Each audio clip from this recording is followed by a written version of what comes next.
Sex in college. यहाँ पे मैं बताऊंगा कि कैसे ये दोनों लड़कों और लड़कियों के लिए डेंजरस है कॉलेज लाइफ में, एंड ये चीज कई लोगों को अनकंफर्टेबल बनाने वाली है। ठीक है, कई लोगों को मेरी बातें कड़वी लगने वाली है, एंड सच हमेशा कड़वा होता है, और मेरा फर्ज है बीइंग अ कंटेंट क्रिएटर मैं आप लोगों को सच बताऊं। ठीक है, तो भाई वीडियो को पूरा देखना, वीडियो को आधे में रोक के जज मत करना, क्योंकि लास्ट तक जाते जाते, वीडियो के अंत तक जाते जाते तुम्हें बहुत सारी चीजों की क्लैरिटी मिलने वाली है, एंड मे बी अगर तुम मुझे गाली देने वाले थे तो तुम्हारा शायद मन बदल जाए। सबसे पहला चीज, कॉलेज का जो फ्रीडम है वो एक इल्यूजन है।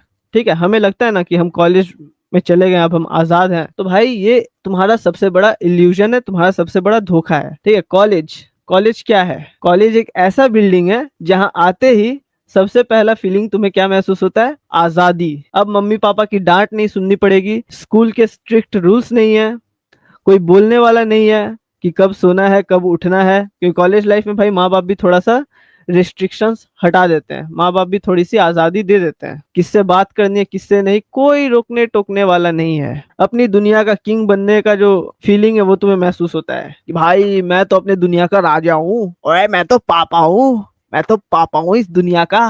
तुम्हें अब महसूस होता है कि भाई मेरे डिसीजंस मेरे खुद के हैं, मेरी खुद की मर्जी से सब कुछ चलने वाला है, मैं अपनी जिंदगी को कंट्रोल करूंगा और कोई मेरे पे किसी तरह की पाबंदियां नहीं लगाएगा। ठीक है, और इसी फ्रीडम के नाम पे हम सबसे पहला चीज जो सीखते हैं वो होता है एक्सप्लोर करना। ठीक है, एंड सबसे पहले हम लोग क्या चीज एक्सप्लोर करते हैं? रिलेशनशिप्स और फिर सेक्स। एंड यही सबसे बड़ा इल्यूशन है। तुम्हें लगता है कि तुम मैच्योर हो गए हो, तुम्हें लगता है कि अब तुम रेडी हो किसी भी चीज को एक्सपीरियंस करने के लिए, लेकिन सच यह है कि तुम emotionally, mentally and even biologically fully तरह से रेडी नहीं हो। ये जो आजादी है, तुम्हें क्या लगता है सच में आजादी है?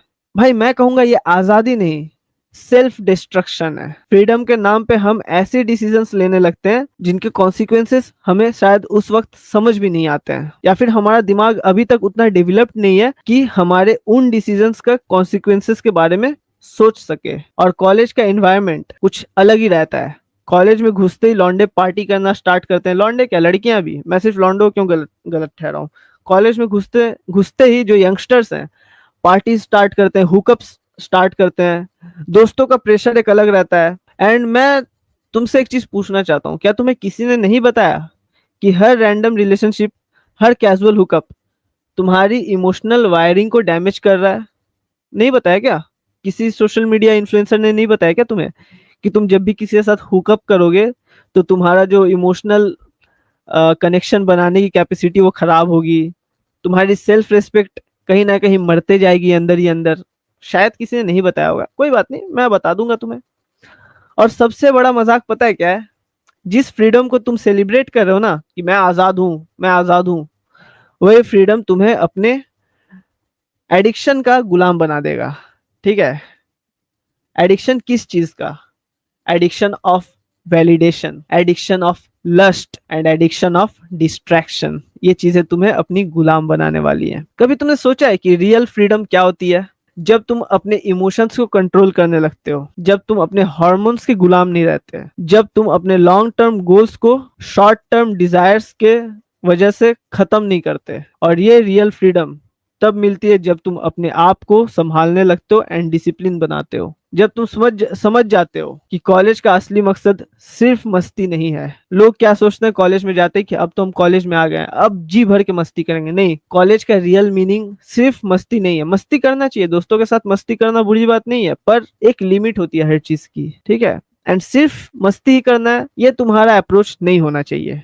असली मकसद है अपनी लाइफ को सॉलिड फाउंडेशन देना। कॉलेज लाइफ एक ऐसा पीरियड रहता है ना एक इंसान के लाइफ में, वो तुम्हारी जिंदगी का वो अहम हिस्सा है जो तुम्हारा करियर एंड तुम्हारा फ्यूचर को डिसाइड करता है। लेकिन अगर आज तुमने अपने आप को बेकार डिस्ट्रैक्शंस में घुसा दिया ना, तो कल जब असली जिंदगी के चैलेंजेस आएंगे तुम्हारे पास सिर्फ रिग्रेट होगा, तुम्हारे पास उन चैलेंजेस को फेस करने का हिम्मत नहीं होगा, बस तुम्हारे पास पछतावा बचेगा। एंड जितने लोग कॉलेज पास आउट कर चुके होंगे, आई होप आपको मेरे पॉइंट्स वैलिड लग रहे होंगे। कॉलेज का जो फ्रीडम है ना वो एक टेस्ट है तुम्हारे लिए, और या तो तुम अपने आप को प्रूव करोगे इस टेस्ट में या अपना फ्यूचर बर्बाद करोगे, ये चॉइस तुम्हारा है। एंड अब समझते हैं कि जो साइकोलॉजिकल इफेक्ट है एंड कॉलेज का हुकअप कल्चर है वो कैसे इन्वॉल्व है एक साथ, ठीक है। यानी कि जो हुकअप कल्चर है ना, उसका साइकोलॉजी हम लोग समझते हैं कि कॉलेज में क्या रहता है। हुकअप्स सिर्फ फिजिकल नहीं होते हैं, they can change your brain, they can रीवायर your brain. देखो भाई, सबसे पहले और सबसे इंपॉर्टेंट बात समझ लो, जब तुम किसी के साथ फिजिकली इंटीमेट होते हो, चाहे तुम कितना भी बोलो कि कैजुअल है, नो फीलिंग्स, हमारा बॉडी और हमारा ब्रेन इसे सिर्फ फिजिकल एक्ट नहीं रहने देता है। ये जो तुम्हारा ब्रेन है ना, तुम कितना भी लोगों को बोल लो कि भाई सिर्फ कैजुअल है, मैं इमोशनली इन्वॉल्व नहीं हूँ, कहीं ना कहीं ये तुम्हारा ब्रेन अपना गेम खेलेगा एंड तुम्हारे गांड में इमोशन वाली चीजें डालेगा। ब्रेन के अंदर भाई केमिकल रिएक्शंस होती हैं, ठीक है, और ये जो रिएक्शंस है ना, ये रियल है, साइंटिफिक चेंजेस है, ठीक है। तुम्हारे दिमाग में ऑक्सीटोसिन, डोपामिन, सभी चीज रिलीज होता है, सेरोटोनिन रिलीज होता है। ये सभी चीजें नेचुरल है, साइंटिफिक चीज है भाई। तुम कितना भी किसी को बोल लो कि नहीं मैं बस फिजिकल इंटीमेसी के लिए हूँ, इमोशनल कुछ नहीं है, भाई तुम्हारा ब्रेन केमिकल्स जब रिलीज करेगा ना, तो थोड़ा बहुत इमोशंस का वो जो चिंगारी है वो जलेगा भाई तुम्हारे अंदर। और ये केमिकल्स तुम्हारे इमोशंस, तुम्हारे अटैचमेंट और तुम्हारे फ्यूचर रिलेशनशिप्स पे डायरेक्ट इफेक्ट डालते हैं। तुम्हें इन केमिकल्स का खेल समझना पड़ेगा। जब तुम किसी के साथ इंटीमेट होते हो, तुम्हारे दिमाग में कुछ खास केमिकल्स रिलीज होते हैं, लाइक डोपामिन। ये प्लेजर और रिवार्ड का केमिकल है। जब कोई एक्टिविटी हम प्लेजर के लिए करते हैं, जैसा कि मैंने बताया, कोई टेस्टी फूड खाना, सोशल मीडिया यूज करना, या फिर सेक्सुअल एक्टिविटीज में इन्वॉल्व होते हैं, हमारे दिमाग में डोपामिन रिलीज होता है। तो और तुम्हारे ब्रेन को लगता है कि ये चीज तुम्हारे लिए एक रिवार्ड है एंड तुम्हें खुशी का एहसास महसूस कराता है, एंड तुम बार बार उन्हीं चीजों को रिपीट करने लगते हो, ठीक है। इसके साथ साथ, डोपामिन के साथ साथ तुम्हारे दिमाग में ऑक्सीटोसिन रिलीज होता है। ऑक्सीटोसिन को हम लोग लव हार्मोन या फिर बॉन्डिंग हार्मोन भी कहते हैं। जब तुम किसी के साथ क्लोज होते हो, लाइक टचिंग, बॉडी टचेस, हग या फिर सेक्स, तुम्हारे ब्रेन में ऑक्सीटोसिन रिलीज होता है। इस हार्मोन की वजह से तुम ऑटोमेटिकली उस इंसान के साथ इमोशनली कनेक्ट होने लगते हो, या फिर तुम्हें इमोशनल कनेक्शन महसूस होने लगता है। चाहे तुम मन में कितना भी बोल लो कैजुअल है, तुम्हारा ब्रेन सीरियस बॉन्ड बनाने लगता है। क्यों? क्योंकि ये एक नेचुरल प्रोसेस है भाई। बायोलॉजिकली हम ह्यूमन बींग्स हुकअप्स के लिए डिजाइन नहीं किए गए थे। बायोलॉजिकली हमें डिजाइन किया गया था कि हम लोग रिप्रोड्यूस करें, अपने लिए एक अच्छा पार्टनर ढूंढे एंड उसी के साथ फैमिली बनाए। एंड ये प्रिमिटिव टाइम से हमारे दिमाग में ये चीज है, एंड हमारा जो ब्रेन है, हमारा बॉडी है, प्रिमिटिव टाइम से ऐसे ही वर्क करता है, ठीक है। ये जो मॉडर्न हुकअप कल्चर है ना, इसके लिए हमारा बॉडी एंड ब्रेन डिजाइन नहीं किया गया था, चाहे लड़के हो या फिर लड़कियां, दोनों के लिए ये बात मैं कह रहा हूँ, ठीक है। उसके साथ साथ क्या रिलीज होता है? वैसोप्रेसिन। वैसोप्रेसिन भी एक केमिकल है जो ड्यूरिंग सेक्स आपके दिमाग में रिलीज होता है, एंड मर्दों में ये केमिकल ज्यादा रिलीज होता है। लड़कियों में ऑक्सीटोसिन ज्यादा ज्यादा मात्रा में रिलीज होता है, एंड मर्दों में वैसोप्रेसिन। ये बॉन्डिंग और लॉयल्टी से जुड़ा होता है, स्पेशली मेल्स में। एक बार सेक्स के बाद ये केमिकल लॉयल्टी और प्रोटेक्शन के सिग्नल्स प्रोवाइड करता है, ठीक है। या फिर किसी इंसान के ब्रेन में जब भी ये केमिकल रिलीज हो रहा है, तो उसे लॉयल्टी एंड प्रोटेक्शन का महसूस होता है कि वो अब सामने वाले इंसान को लॉयल्टी शो करेगा एंड प्रोटेक्ट करेगा। इसलिए कई बार तुम्हें लगता है कि मैं तो चिल था, बट अब उस लड़की की छोटी से छोटी चीजें मुझे क्यों अफेक्ट कर रही हैं। भाई तुम चिल थे, तुम कैजुअल थे, पर तुम्हारे दिमाग में वैसोप्रेसिन रिलीज हुआ, जिसके वजह से तुम उस लड़की की तरफ और भी ज्यादा लॉयल हो गए, तुम उसको और भी ज्यादा प्रोटेक्ट करने लगे, ठीक है। एंड तुम्हारे ब्रेन की रीवायरिंग स्टार्ट हो जाती है। प्रॉब्लम शुरू होती है जब तुम बार बार अलग अलग लोगों के साथ ये प्रोसेस रिपीट करते हो। जब तुम एक ही इंसान के साथ बार बार ये प्रोसेस रिपीट कर रहे हो, सेक्सुअल एक्टिविटीज कर रहे हो, एंड एक ही इंसान के साथ तुम्हारा same amount of oxytocin, dopamine and vasopressin release हो रहा है, तब कोई दिक्कत नहीं है। लेकिन जब तुम अलग अलग इंसान के साथ बार बार ये केमिकल्स एंड ये प्रोसेस को रिपीट करते हो, हर बार तुम्हारा ब्रेन नए इंसान के साथ बॉन्ड क्रिएट करता है, और जब रिलेशनशिप एंड होता है तो वो बॉन्ड ब्रेक करता है, ठीक है। हर बार एक नए इंसान के साथ तुम्हारा बॉन्ड क्रिएट हो रहा है, एंड जैसे वो रिलेशनशिप ब्रेक हुआ, वो बॉन्ड भी तुम्हारे ब्रेन में ब्रेक हो रहा है। स्लोली तुम्हारा ब्रेन एक डेंजरस हैबिट डेवलप करता है। कौन सा habit? Fast attachment and fast breakup का हैबिट। अब तुम्हारे ब्रेन को जल्दी जल्दी अटैचमेंट भी बनाने का हैबिट लग रहा है, एंड जल्दी जल्दी ब्रेकअप करने का भी हैबिट लग रहा है। यानी कि फ्यूचर में तुम्हारा ब्रेन इस हिसाब से डिजाइन हो जाएगा ना, कि फ्यूचर में तुम किसी के भी साथ बहुत ही जल्दी रिलेशनशिप बना भी लोगे, एंड जब चीजें सही नहीं चलेंगी तो उसके साथ बहुत ही जल्दी ब्रेकअप भी कर लोगे। तुम्हारी जो नेचुरल एबिलिटी है किसी एक इंसान के साथ डीपली और परमानेंटली कनेक्ट करने की, वो कमजोर होने लगती है। एंड होता क्या है, अब तुम बहुत ही जल्दी अपने रिलेशनशिप्स पे गिव अप करना स्टार्ट कर देते हो, ठीक है। और इस वजह से कहीं ना कहीं इमोशनल नमनेस भी तुम्हारे अंदर आता है। अब इमोशनल नंबनेस का असर समझते हैं। पहले जब एक रिलेशनशिप एंड होता था तो भाई इंसान को दर्द होता था, बहुत ज्यादा दर्द होता था। लेकिन जब बार बार अटैचमेंट और ब्रेकअप्स होते हैं, तुम्हारा ब्रेन दर्द को भी सप्रेस करना सीख जाता है, एंड तुम्हारे ब्रेन को उस दर्द की भी आदत लग जाती है। और एक वक्त ऐसा आता है जब तुम जेन्युइनली लव और पेन दोनों फील करना बंद कर देते हो। और इसी को हम लोग कहते हैं इमोशनल नंबनेस। ठीक है, थोड़ी सी जुबान अटक रही है। तुम्हें लगता है तुम स्ट्रांग बन गए हो, ठीक है, जो कि सही है। तुम थोड़े से इमोशनली नंब हो गए हो, एंड अब तुम्हें रियल कनेक्शंस महसूस नहीं होता है। इसके वजह से तुम्हें लड़कियां शायद जल्दी चीट ना कर पाए।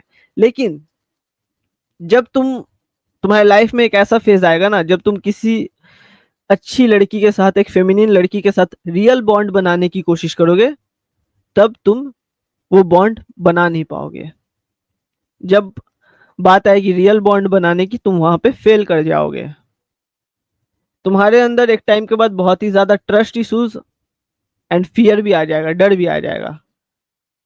बार बार तुम्हारा ट्रस्ट टूटने टूटने के बाद तुम एक डिफेंस मैकेनिज्म में चले जाते हो। ठीक है, अब मान लो तुम बार बार किसी के साथ रिलेशनशिप बना रहे हो, बार बार तुम्हारा बॉन्ड ब्रेक हो रहा है, बार बार तुम बना रहे हो, बार बार बॉन्ड ब्रेक हो रहा है, तो एक टाइम के बाद ना तुम्हारे अंदर बहुत ज्यादा ट्रस्ट इश्यूज आ जाते हैं, एंड सेंस ऑफ कंपैरिजन भी रहता है। तुम अपने हर पार्टनर को, हर पास्ट वाले पार्टनर को, तुम अपने हर एक्स को अपने नए पार्टनर के साथ कंपेयर करोगे, या फिर जो तुम्हारा नया पार्टनर है तुम उसको हर बार अपने एक्स के साथ कंपेयर करोगे। ठीक है, एंड एक चीज याद रखना, कोई भी इंसान परफेक्ट नहीं होता है, सब में कोई ना कोई कमी होती है। तुम अपने प्रेजेंट वाले रिलेशनशिप के कमियों को अपने पास्ट वाले रिलेशनशिप से कंपेयर करोगे, एंड तुम्हारा बॉन्ड वीक होता जाएगा, एंड तुम्हें लगने लगता है कि किसी पे ट्रस्ट मत करो, सब चीजें टेम्पोररी हैं। भाई सब चीजें टेम्पोररी नहीं है, तुमने चीजों को टेम्पोररी बना दिया है। तुमने अपने ब्रेन को उस हिसाब से रिवायर कर दिया कि तुम्हारा ब्रेन ये चीज मान चुका है कि अब तो चीजें टेम्पोररी ही हैं। तुम्हारे ब्रेन को fast attachment and fast breakup का आदत पड़ चुका है। ठीक है, एंड तुम्हें लगने लगता है कि नहीं, रिलेशनशिप्स परमानेंट नहीं होते हैं, सभी चीजें टेम्पोररी हैं, एंड मुझे खुद को प्रोटेक्ट करना है। एंड मैं सच बोलूं तो ये सिर्फ तुम्हारे साथ नहीं है, ये दुनिया में नहीं बोलूंगा, ये इंडिया में हर दूसरे यंगस्टर के साथ है, चाहे वो लड़का हो या लड़की। हर दूसरे यंगस्टर के साथ ऐसा होता है, एंड डेटिंग डायनामिक्स इतना ज्यादा बदल चुकी है इस वजह से कि भाई अब तुम्हें भी गेम को इसी तरह से खेलना पड़ रहा है, मजबूर होके। ठीक है, इतना ज्यादा लोग मल्टीपल डेट, मतलब मल्टीपल लोगों को डेट कर चुके हैं, इतना ज्यादा लोगों के मल्टीपल पास्ट रह चुके हैं ना, कि अब सभी लोग इनसिक्योरिटीज में जी रहे हैं। ठीक है, सभी लोग इनसिक्योरिटी में जी रहा है कि मेरी जिंदगी बर्बाद हो जाएगी, मैं अगर रिलेशनशिप में आ गया क्या होगा, सामने वाला इंसान ब्रेकअप कर लिया तो। ठीक है, और सबके अंदर सेम ही चीज चल रहा है। ऐसा नहीं कि बस तुम ही डर डर से जी रहे हो, नहीं। ठीक है, और इस वजह से क्या आता है, तुम्हारे तुम्हारे अंदर बहुत सारी एंग्जाइटी, डिप्रेशन, और कहीं ना कहीं सेल्फ वर्थ पे भी तुम सवाल उठाने लगते हो। ठीक है, एंग्जाइटी डिप्रेशन के साथ साथ तुम खुद पे भी सवाल उठाने लगते हो। जब तुम्हारे रिलेशनशिप्स बार बार टूटने लगते हैं ना, तो एक टाइम के बाद तुम्हें ऐसा महसूस होता है कि शायद मुझ में ही कोई कमी तो नहीं है, कहीं मैं ही तो काबिल नहीं हूँ, मतलब कहीं मैं ही तो मेरी तो काबिलियत में कमी है, ऐसा तुम्हें लगने लगता है। तुम खुद को दोषी ठहराने लगते हो। तुम्हें ऐसा लगने लगता है कि शायद मेरे में ही कोई कमी रही है, इसलिए अब लोग मेरे से अलग होने लगे हैं। ये जो हुकअप कल्चर है, ये सिर्फ तुम्हारे रिलेशनशिप्स को डिस्ट्रॉय नहीं करता, ये तुम्हारी मेंटल हेल्थ को भी स्लोली बर्बाद करता है। स्टडीज क्लियरली दिखाती हैं, जितने ज्यादा रैंडम पार्टनर्स उतने ज्यादा, ठीक है, एंजाइटी, डिप्रेशन, लोनलीनेस। क्यों? क्योंकि जब डोपामिन आर्टिफिशियली ज्यादा रिलीज होता है सेक्स, पॉर्न, हुकअप्स के थ्रू, तुम्हारा ब्रेन अपने नेचुरल प्लेजर्स सिग्नल्स को इग्नोर करने लगता है। नॉर्मल चीजें जैसे एक अच्छी कन्वर्सेशन, एक जेन्युइन हग, एक इमोशनल कनेक्शन अब तुम्हें सेटिस्फाई नहीं करती। ठीक है, अब तुम्हें इन चीजों से एक्साइटमेंट नहीं मिलता है। एंड सैडली मुझे ये चीज़ कहना पड़ रहा है कि तुम खुद अपनी रिस्पेक्ट खो देते हो इस चीज़ की वजह से। अपने बॉडी को, अपने माइंड को एक चीप प्रोडक्ट की तरह ट्रीट करते-करते। एक दिन तुम्हें खुद पर ही शक होने लगता है। मैं क्या सही कर रहा हूँ अपनी लाइफ के साथ? हर बार जब तुम सोचते हो कि बस एक और, ठीक है, बस एक और इंसान, ये वाला चला गया कोई बात नहीं, एक और इंसान देखते हैं। एक इनविजिबल डैमेज तुम्हारे फ्यूचर के साथ होता है। और जब तुम किसी रियल इंसान के साथ रियल लव बनाना चाहोगे, तुम्हारे अंदर के ब्रोकन पैटर्न्स तुम्हारा सब कुछ डिस्ट्रॉय कर देंगे। अब चॉइस तुम्हारे हाथ में, इंस्टेंट प्लेजर या लॉन्ग टर्म पीस, तुम्हें क्या चूज करना है। एंड ये चीजें तुम्हारे रिलेशनशिप को भी बर्बाद करती हैं।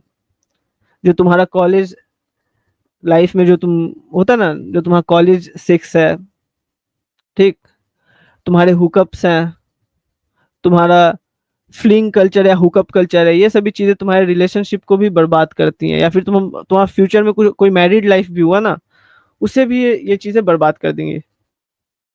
कॉलेज के टाइम पे जब तुम अपनी इमोशनल और फिजिकल एनर्जी रैंडमली वेस्ट करते हो, ठीक है, तो तुम्हें इसका रिजल्ट इंस्टेंटली नहीं दिखता है, लेकिन जो असली कीमत है वो तुम्हें कुछ साल बाद चुकानी पड़ती है। जब तुम अपनी लाइफ में किसी जेन्युइन, लॉयल, केयरिंग इंसान के पास जाओगे ना, तब तुम्हें रियलाइज होगा कि तुम अंदर से कितने ज्यादा टूट चुके हो। पहला इफेक्ट, ट्रस्ट इश्यूज। भले सामने वाला इंसान कितना भी ज्यादा सही क्यों ना होगा, तुम्हें उस पे हमेशा शक रहेगा। तुम्हें कभी उस पे ट्रस्ट नहीं हो पाएगा। जब तुमने अपनी पुरानी लाइफ में मल्टीपल बिट्रेयल्स देखे होते हैं, casual relationship, broken promises, cheating देखी होती है, तब तुम ऑटोमेटिकली अपने फ्यूचर पार्टनर पे भी शक करने लगते हो, भले तुम्हारा पार्टनर क्यों कितना ही ज्यादा सही क्यों ना हो। वो जो शक है वो तुम उस पर करोगे ही करोगे। तुम्हारा सबकॉन्शियस माइंड कॉन्स्टेंटली अलर्ट रहता है, हर समय चौकन्ना रहता है कि कहीं ये इंसान मुझे छोड़ ना दे, कहीं ये इंसान मुझे कहीं ना कहीं चीट तो नहीं कर रहा। और जब तुम अपने पार्टनर पे ट्रस्ट नहीं कर पाते, रिलेशनशिप कमजोर होने लगता है, ठीक है। एंड जो मल्टीपल पास्ट होते हैं ना, एंड जो तुम्हारा कैजुअल हुकअप है, उसके वजह से attachment problem and emotional baggage भी होता है। हर ब्रेकअप, हर कैजुअल हुकअप के साथ आती है एक इमोशनल बैगेज, ठीक है। एंड जब तुम फाइनली सेटल करने का सोचोगे, ये बैगेज, ये इमोशनल बैगेज अपने साथ लेकर आगे जाओगे। तुम अपने पार्टनर को वो जो प्योर प्यार है ना, तुम अपने पार्टनर को जो पूरी तरह से, जो इंसान खुल के प्यार करता है, वो प्योर लव एंड वो प्योर अटेंशन नहीं दे पाओगे, क्योंकि तुम्हारा दिल ऑलरेडी टूटा हुआ है। एंड तुम्हें कहीं ना कहीं हमेशा एक इनसिक्योरिटी रहेगी। क्या तुम ये चीज सोच के देख सकते हो कि एक पार्टनर जो तुमसे पूरे दिल से प्यार कर रहा है, मान लो तुम्हारा जो फ्यूचर पार्टनर है तुमसे एकदम प्योरली लव कर रहा है, तुम्हें बहुत ही अच्छे से चाह रहा है, तुम्हें जो बंदी मिली है बहुत ही ज्यादा फेमिनिन है, तुम्हारी केयर करती है, तुम्हारी फैमिली को रिस्पेक्ट करती है, तुम्हें पता है ये एक अच्छी लड़की है एंड मैं इसके साथ लाइफ टाइम रहूंगा तो खुश रहूंगा, बट स्टिल तुम उसको पूरे तरह से अपना इमोशंस नहीं दे पाते हो। तुम अपनी पुरानी यादों में फंसे हुए हो, रिग्रेट में फंसे हुए हो, तुम इमोशनली एग्जॉस्टेड हो, ठीक है। एंड तुम अपने पार्टनर को प्यार नहीं दे सकते। एंड ये सिर्फ तुम्हारी नहीं, उसकी भी जिंदगी बर्बाद कर देगा, ठीक है। एंड यहाँ पे कुछ कंपैरिजंस भी आती हैं, जैसे कि मैंने अभी बताया कि जितने लोग के पास्ट सेक्सुअल एक्सपीरियंसेस रहते हैं ना, तुम देखना एक लड़की जिसका पास्ट सेक्सुअल एक्सपीरियंस बहुत ज्यादा है, जिसके पास्ट में 3-4 एक्स रह चुके हैं एंड कुछ ना कुछ उसके लाइफ में हुआ रहता है, ठीक है, सबके साथ सेक्सुअली इंटीमेट हो चुकी रहती है, तो उसका जो मतलब फ्यूचर रिलेशनशिप्स को देखने का नजरिया बहुत ही ज्यादा अलग रहता है। जब तुम मल्टीपल सेक्सुअल एक्सपीरियंसेस ले चुके रहते हो, कैजुअल, थ्रिल्ड बेस्ड, तो तुम्हारा दिमाग एक अनरियलिस्टिक एक्सपेक्टेशन सेट कर लेता है, ठीक है।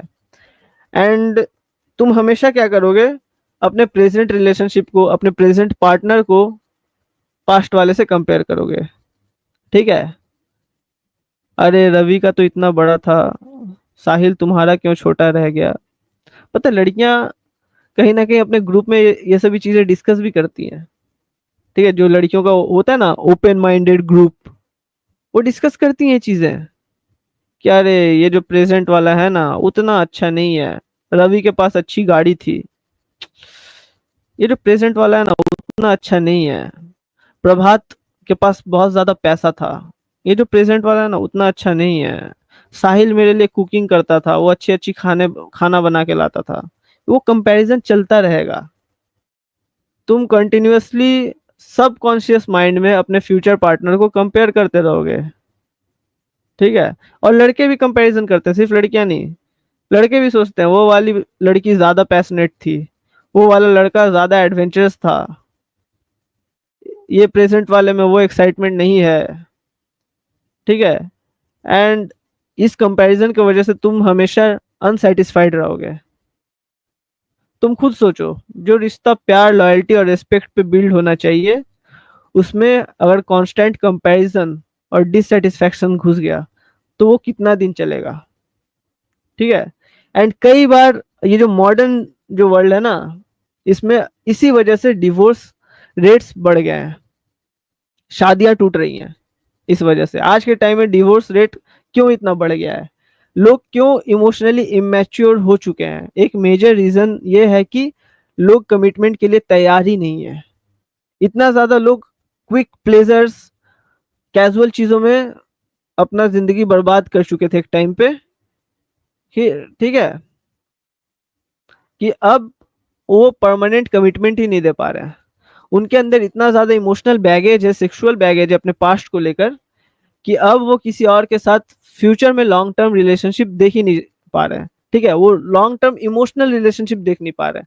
ट्रांजैक्शनल तो है, लोग ट्रांजैक्शनल रिलेशनशिप देख पा रहे हैं, हाँ सामने वाला बंदे के पास पैसा ज्यादा है, वो मुझे अच्छा स्टेबल लाइफ दे सकता है, तो इसलिए मैं इससे शादी कर लूंगी। लड़का भी सोचता है नहीं लड़की सुंदर है, ठीक है, तो मैं इससे शादी कर लूंगा। तो वो ट्रांजैक्शनल चीजें हैं, पर वो इमोशनल जो बॉन्डिंग बनना चाहिए वो अब नहीं है। जब लाइफ में एक सीरियस लॉन्ग टर्म रिलेशनशिप का बात आएगा तो लोग हैंडल नहीं कर पाएंगे। इसलिए आज लोग छोटी छोटी मिसअंडरस्टैंडिंग में शादी तोड़ देते हैं। लॉयल्टी, पेशेंस, सेक्रीफाइस सब एक मजाक बन के रह चुका है। तुम्हारा फ्यूचर फैमिली भी अफेक्टेड होगा इस वजह से।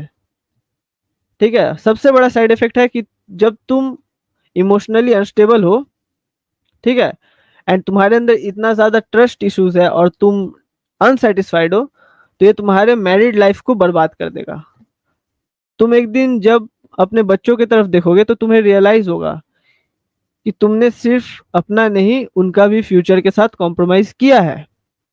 तुम्हारा आज का डिसीजन तुम्हारी कल की पूरी जनरेशन को इफेक्ट करेगा। सोच लो, ये सिर्फ तुम्हारी लाइफ का नहीं, तुम्हारे आने वाले बच्चों के खुशी का भी सवाल है।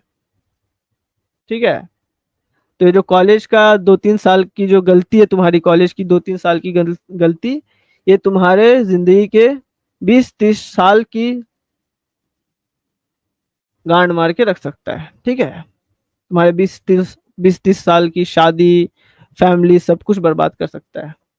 ठीक है, तो जो तुमने कॉलेज में 2-3 साल गांड मरवाया था, एनल किया था, ठीक है, अब यही चीज तुम्हारी जिंदगी के 20-30 साल का गांड मारेगा, तुम्हारे साथ एनल करेगा। ठीक है, तो ये कैजुअल चीज है जो तुम अभी कर रहे हो, वो भाई फ्यूचर में तुम्हें बहुत ही ज्यादा भारी पड़ने वाला है। इस वक्त जब सब पूरी दुनिया कैजुअल बनने की एडवाइस दे रही है, तुम्हें एक वॉरियर बनने पे फोकस करना है। अपने लाइफ को थोड़ा डिसिप्लिन के साथ हैंडल करो। ठीक है, अपने पजामे के नाड़े पे थोड़ा सा कंट्रोल रखो। इंस्टेंट प्लेजर तुम्हें इजीली मिल जाएगा, लेकिन जो रियल लेगेसी है, रियल पीस है, रियल हैप्पीनेस है, ये सिर्फ तब मिलता है जब तुम आज अपने आप को मास्टर करते हो। ठीक है, तो चॉइस तुम्हारा है, आज भी और कल भी।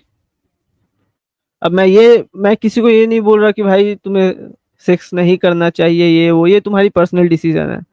पर मल्टीपल एंड कैजुअल हुकअप्स का मैंने तुम्हें साइड इफेक्ट एंड कॉन्सिक्वेंसेस बता दिया। अब करना है नहीं करना है ये तुम्हारे ऊपर है। ठीक है, साइकोलॉजिकल गिल्ट आता है, परमानेंट डैमेज होता है तुम्हारे फ्यूचर रिलेशनशिप पे, तुम्हारी एनर्जी ड्रेन होती है बहुत ज़्यादा। तो ये सभी साइड इफ़ेक्ट्स मैंने तुम्हें बता दिया ऑलरेडी, ठीक है? इसके जगह पे तुम क्या कर सकते हो, तुम खुद को जो एनर्जी तुम इन चीज़ों में वेस्ट कर रहे हो, तुम खुद को बिल्ड करने पे लगाओ, ठीक है? क्योंकि कॉलेज लाइफ होता किस लिए? कॉलेज लाइफ होता है ताकि तुम अपने फ्यूचर को अच्छे से बिल्ड कर पाओ, तुम एक अच्छा-सा स्टेबल करियर खुद के लिए बना पाओ। यही होता है, इसीलिए होता है। कॉलेज लाइफ सिर्फ मज़े करने के लिए नहीं होता है, तो अपने कॉलेज लाइफ के साथ-साथ तुम एक्स्ट्रा स्किल्स सीखना स्टार्ट करो, जो तुम्हें फ्यूचर में पैसे बना के देंगे। उसके साथ कंटेंट क्रिएशन भी स्टार्ट कर सकते हो, क्योंकि भाई आने वाले टाइम में हर इंसान को कंटेंट क्रिएशन करना ही पड़ेगा। बिज़नेसेस का एडवर्टाइज़मेंट सोशल मीडिया के थ्रू ही होता है अभी के टाइम पे, तो भाई कंटेंट क्रिएशन के वर्ल्ड में तुम्हें उतरना ही पड़ेगा ताकि तुम अपने बिज़नेसेस का एडवर्टाइज़मेंट कर पाओ। क्योंकि भाई तुम पूरी लाइफ नौकरी नहीं करोगे, ठीक है? गुलामी तो नहीं करोगे। नौकरी मतलब क्या होता है? नौकरी करने वाला इंसान कुछ भी हो जाए तो सामने वाले का वर्क कर रहा है। तुम कभी भी खुद के काम का मालिक नहीं बन पाओगे। तो अगर तुम्हें खुद के काम का मालिक बनना है, तो तुम्हें बिज़नेस करना पड़ेगा। एंड बिज़नेस का एडवर्टाइज़मेंट अभी सोशल मीडिया के थ्रू ही होता है, ठीक है? तो भाई तुम देख लो तुम्हें अपना एनर्जी कहाँ वेस्ट करना है, ठीक है? ठीक है। एंड लड़कियों को मैं स्पेशली ये चीज़ बोलना चाहूँगा, जो लड़कियाँ हैं ना, जो अभी सोचती है कि कैजुअल हुकअप बहुत ही अच्छा चीज़ है, दारू पीऊँगी, जम के सेक्स करूँगी, लड़कों को घुमाऊँगी कॉलेज में जाके, ठीक है? तो उन लड़कियों को मैं एक चीज़ बोलना चाहूँगी, बहन तुम अपने फ्यूचर के साथ जुआ खेल रही हो, ठीक है? तुम अपने फ्यूचर को बर्बाद कर रही हो। लड़कियों ध्यान से सुनो, आज के ज़माने में तुम्हें कहा जाता है कि अपनी फ्रीडम का फ़ायदा उठाओ, एक्सप्लोर करो, ठीक है?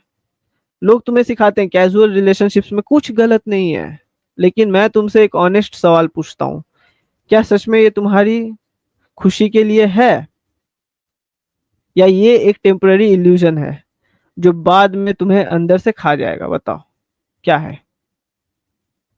और सबसे बड़ा चीज़ है, जो फेमिनिज्म है, फेमिनिज्म लड़कियों को ये सिखाता है कि अपने लाइफ को एंजॉय करो, फ्रीडम, लाइफ को एंजॉय करना अच्छी बात है, अपने फ्रीडम का फायदा उठाओ, नई चीजों को एक्सप्लोर करो, ठीक है?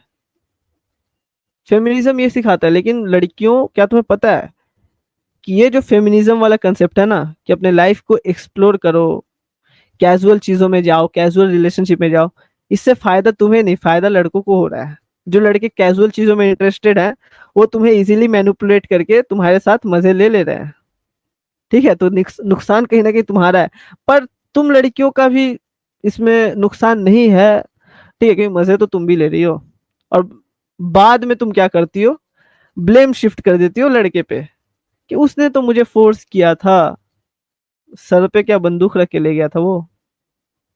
बताओ ना।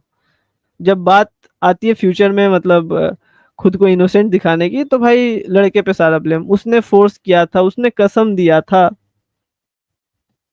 मेरा तो बिल्कुल भी मन नहीं था, पर उसने कसम दे दिया था मम्मी का, ठीक है? कुछ लड़कियां तो बोलती हैं कि भाई एक्सीडेंट हो गया। कैसे भाई? केले के छिलके पे पैर फिसल गया और तुम केले पे गिर गई? कौन सा एक्सीडेंट था ये? भाई एक्सीडेंट हो गया? भाई जब किया है तो फिर एक्सेप्ट करना सीखो ना, ठीक है? खैर, मैंने बता ही दिया इससे क्या क्या चीज होता है, कैसे बायोलॉजिकली तुम डैमेज होते हो, ऑक्सीटोसिन, बॉन्डिंग हार्मोन सब कैसे वीक पड़ने लगता है धीरे धीरे, सब मैंने बता दिया, ठीक है?